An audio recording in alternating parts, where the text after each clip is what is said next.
We're all here to watch another video, and I think you guys like the bloopers and a little bit of history about photography from the last video where I basically just swore a lot and panicked and was like, help me, my content is so bad, and hello. Hello. Can I help you?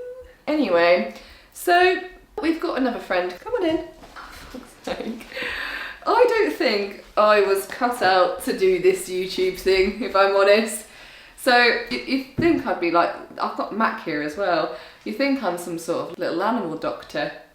This is also going to ruin my timestamps because if I need to crop anything and you move, yes, if you move, people are going to know. So I wanted to give a little bit more history about photography because a few comments that I made, a few things that I said, you guys were like, that was kind of cool. And I don't want to be one of those photography, videography people that just spec check you guys and just tell you everything about this camera that you could Google. I want it to be more entertaining. And so when I do eventually talk about my lenses and my cameras and we go out to play and get pictures and whatever, I want it to be fun. I want it to be enjoyable for everybody. And I just want to be different. I don't know. So today we're going to go over some history facts. How accurate they are, I don't know. But you know what? I've had a little rummage on the internet, and also I did have a couple of years in uni to study photography, so hopefully, and a big fat hopefully, I know what I'm talking about. Yes, Mummy's probably going to be waffling some shit though, probably. Also, bear in mind, I'm a smart girl, but stop making out with me. I'm a smart cookie, I think. My mum's told me it a couple of times, so I'm pretty convinced with it. Just know there are quite a few words in the English dictionary that I can't really pronounce. So if I happen to say a word and you go, what was that? It is probably wrong. You just got to bear with me. So you probably know the right word. Just think of it as like oh, I've done a silly thing, but you can see where it's going. So the first thing, it was called a camera. I'm reading it, it's obscura, and it's photography before photography existed.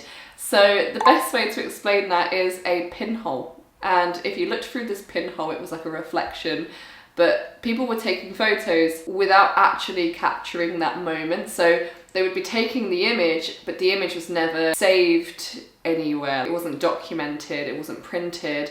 So the idea of the photo came before. And I think from the last video I mentioned about the Greek word of photo and then graphy, which is like drawing, which basically comes from that. So people learned that they could, obviously there was paintings as well, wasn't there, before photos, and people learned that they could use it to trace, but it was really bad. We're talking a really bad version of tracing. So people people noticed that when they looked through this pinhole, it was an upside down version of what they were seeing. So it just reflected back on what they were looking at. Can I help you? And then people assumed it would just be the best way to start. Why is it whenever I speak that everyone thinks you're cute? Everybody. I think you should like this video if you think that Miss Neve, our Nevey girl, is a cute puppy. But people used it for art, for landscapes, to draw people, because it is a hard topic. I can paint, I just can't paint people. And sometimes I use a light box because it is easier. So people were doing the same thing back in there. It was just a really old version of a VR headset, I guess. And then we get to the first ever proper photograph. So the first ever picky, the first ever photo, the first one. And I think in the video as well, I mentioned that this photo took 8 hours to expose. So that means you would have had to sit there for 8 hours for this picture to just, in today's world, it's just a little snap on the shutter. This was 8 long hours. This is a shift. And just like that, you're also taking all my time 8 hours a day. When I'm not sleeping, I'm looking after you. Gross. And apparently the first image looked like butter had been smeared on glass, so the photo wasn't really even a photograph at all. That was in 1826, by the way, so we've been taking pictures for a very long time. This one has a really long word, types. Oh no, I don't know how to say that. In a very simple Lauren way, photos of metal.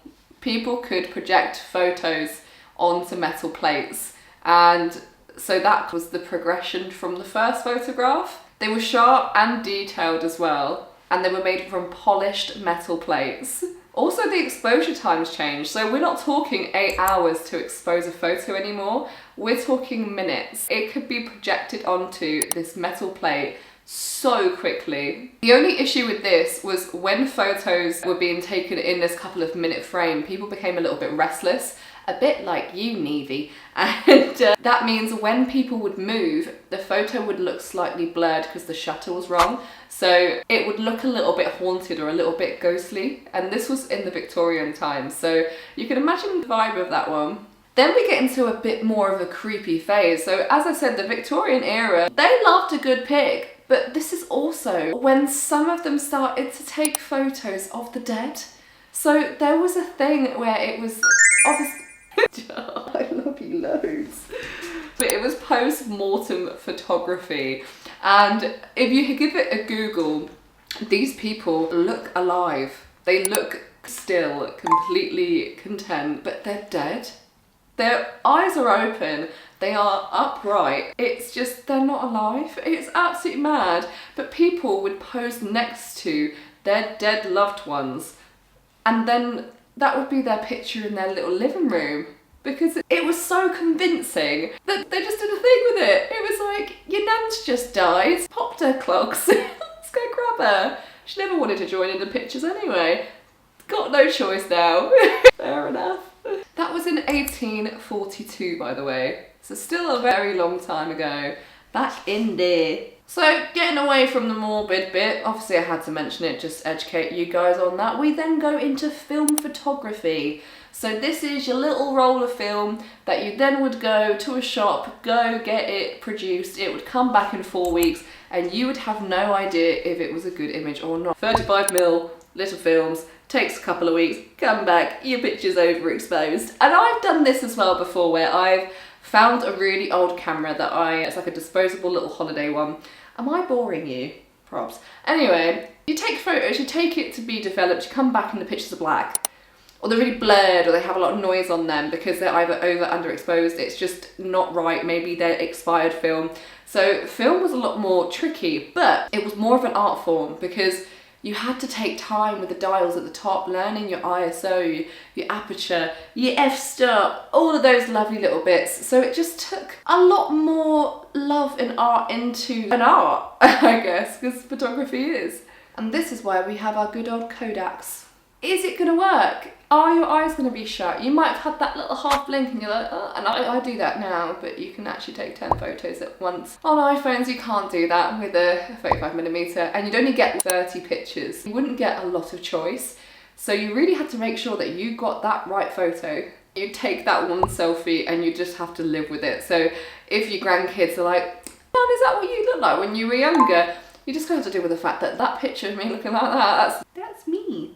Anyway, we then go to Polaroids, and I love a big fat Polaroid. We are talking wide film. So it's still film, but this is instant. So this is where you take a photo and then it goes through the machine and then it comes out as film.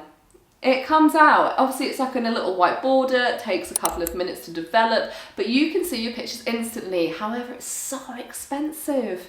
And you get a little box, and I think from my one I get 12 chances or 20 photos, and then it will just shoot straight through the camera and then it comes through instantly. So you do get a lot more chance. It's almost like it's got an instant filter on it as well. So the pictures that you do get, they have that kind of film look, and it's such a nice experience to have an instant picture that you can put into an album or put on a wall within seconds. And that was in the 70s and 80s, so just what a time to be alive. Also, fun fact, when you get a Polaroid, it's not a floppy disk. They were quite hard actually, you couldn't really flop them, but it's not, you don't need to do this. You can just rest it on the side.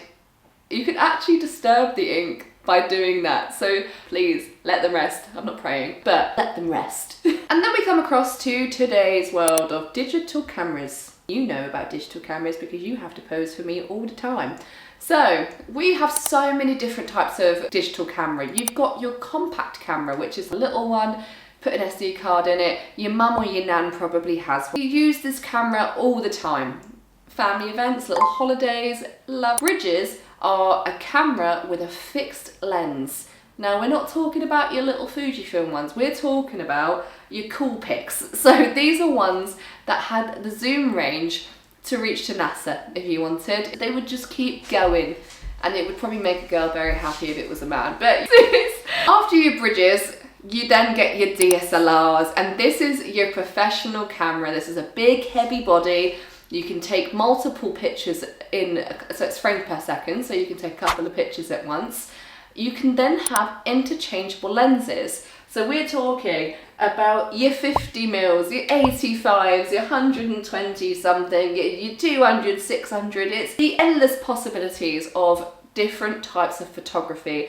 And that is something that I'm going to go through in videos with you guys because I have got too many cameras and lenses, and I would love to go on adventures with you guys and show you what they do, because I have a 10mm in the cupboard. The focal range of that's so wide. It would make me look a little bit weird if it was close up, but actually for landscapes it's just insane.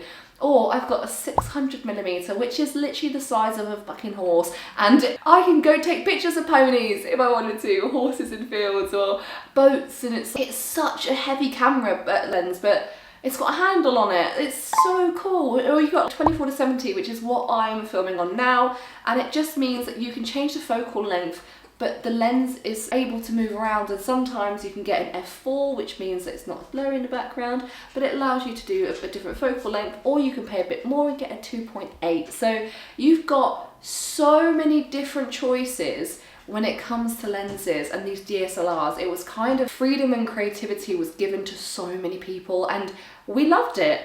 You also now have mirrorless. So this is, you've got, are you hiccuping or are you sneezing? Please don't throw up. Don't do it.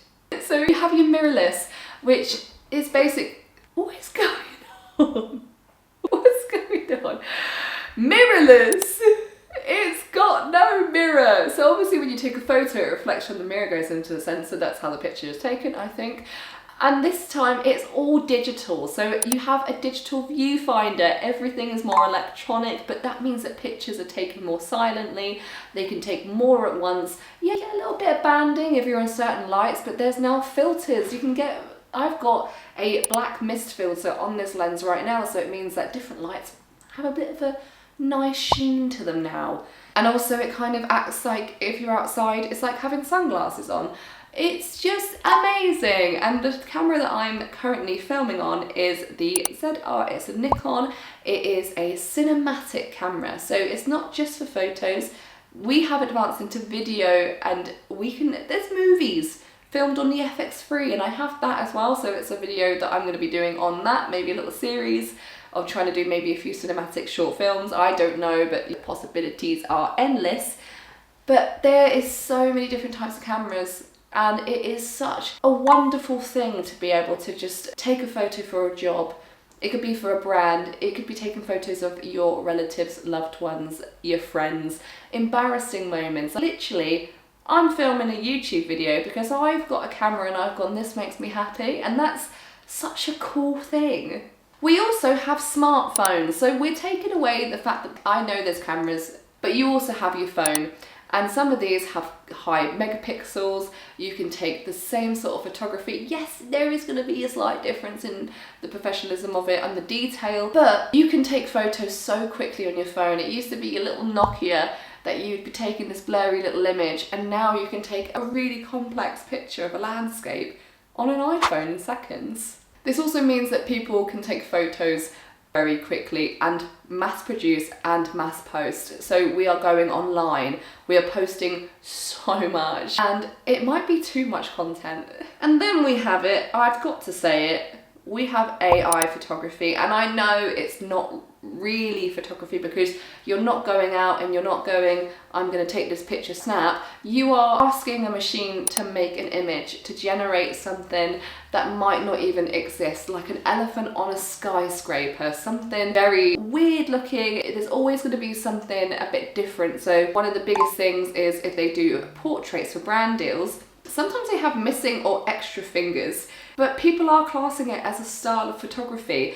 People are using it for their brands and for their products and stuff, which it does take away a little bit aspect of photography. But I think we're in nearly 2026 now, and so photography is changing. But I'm going to leave that one up to you guys, what you think about it. Is AI photography going to be the future of photography? Are photographers even going to be needed anymore? I know you get documentary photographers, or it's hard to ask a machine to take photos of life or life events, and it's a very interesting topic. I don't think I've dived too deep into research of it either. I just know because I'm at an age where I'm too old to get with all the cool lingo and all the products and programs and stuff, but I'm young enough to know what's going on. So it's a very weird thing, but let me know what you think in the comments about AI photography. And also, if you like this video, because I've been waffling, I've been chatting some right shit to you guys, and I don't even know if it's entertaining, but it's something that I enjoy, so I hope that you've enjoyed it as well. And I think you should give if you think that this little sweet angel has been a fantastic little assistant today, because I don't think I really had a choice. I don't have a choice because you're so lovely. She also absolutely loves kisses, and it's like, I tell people I don't like hugs, and then I'm with her and I'm like, I just want to squeeze you. I do little videos on photography, videography, cinematics. I'm not very good at it, but I like to chat, so I might as well make my degree useful and teach you guys. So why not? I'll see you guys later.